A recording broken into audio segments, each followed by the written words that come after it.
Ir-riforma tal-2004 fis-simpliċità tagħha biex ma nkunx kompless, provat tilħaq dawn l-għanijiet. L-ewwel waħda li persuna li daħal fil-ħajja tax-xogħol fl-2004, dan il-persuna għandu jirtira fl-2050, ir-relazzjoni ta' dħul pensjonabbli mal-paga medja li kif orejt qabel persuna li kienet jirtira fl-2004 kienet 54, dak jibqa' konstanti. Tieni parti kienet li waqt dat nżommuh konstanti, nfakkarkom li jekk ma saret ir-riforma dak kien sa jikrolla 16%. Id-deficit tas-sistema li kien antiċipat sal-2050 jiżdied għal 4%. Nimminimizzawh biex is-sistema tkun sostenibbli.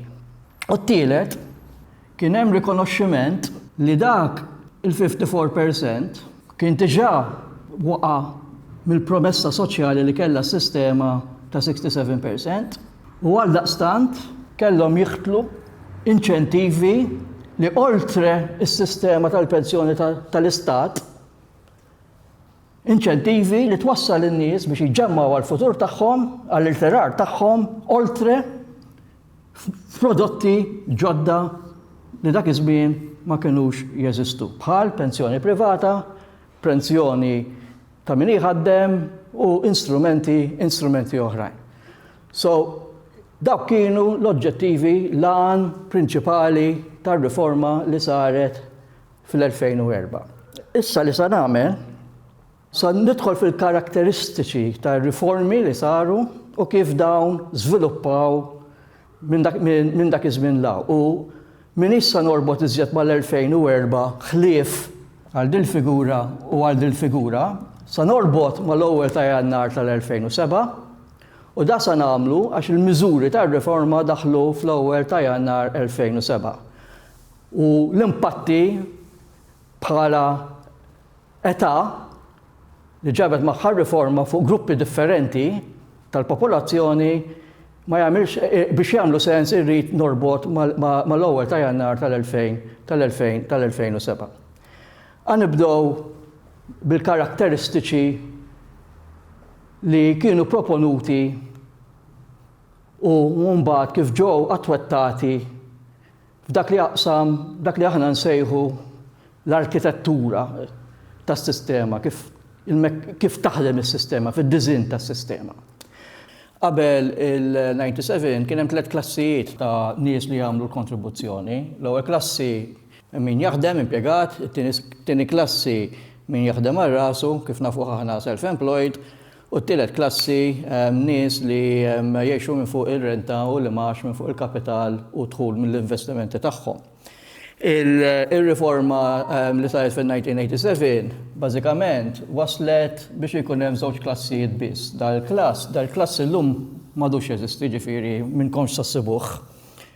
U dan il-klassi ġi integrat ma' t-tieni klassi. Issa min hu interessat li jaqra l-att tas-Sikurità Soċjali hawnhekk hawn ċertu lingwaġġ li ma jasalx għal-lingwaġġ li nużaw meta nitkellmu ta' kuljum. U din se nsemmija kemm il-darba għax tista' tkun ta' konfużjoni. Il-sikurtà, il-klassi, it-tieni klassi hija definita llum bħala self-employed u self-occupied. Di qed ngħidha għal min jħares lejn l-att iżjed milli kollox. Is-self-occupied kif inhu definit fl-att huwa dak is-self-employed kif nafuh illum. Kif nitkellmu aħna meta konna nitkellmu bejnietna, jiena self-employed pereżempju, ġifieri jiena naħdem għal rasi. Imma fl-att ma ssibniex bħala self-employed, li sibni bħala self-occupied. Dak li l-att jgħid li huwa self-employed huwa dik il-persuna li tgħix minn fuq l-imax jew li tgħix midħul mill-investimenti tagħha. Issa aħna din qed ngħidha biex inkun eżatt, però waqt din is-sensiela tal-programmi kif forsi għad fil-bidu sa nkompli ngħid iżjed il-qudiem, meta nirreferi għal self-employed jiena dejjem qed nirreferi għal persuna li taħdem għal rasa. Dak biex nżommu l-lingwa li aħna nużaw bejnietna ta' kuljum u anke kif issiba f'definizzjonijiet fl-liġijiet oħra bħall-att tat-taxxa u oħrajn. Il-kontribuzzjoni ta' impjegat hija maqsuma hekk. 10% sa dħul massimu pensjonabbli, maximum pensionable income. Li dak li jiena referejt għalih qabel li kien l-1750. 10% min jħaddem u 10% il-gvern. Self-employed, dak minnu self-employed jħallas 15% u l-gvern jikontribwixxi 15%. Fit-tnejn li huma il-kontribuzzjoni hija 30% dejjem ibbażata fuq il-maximum pensionable income.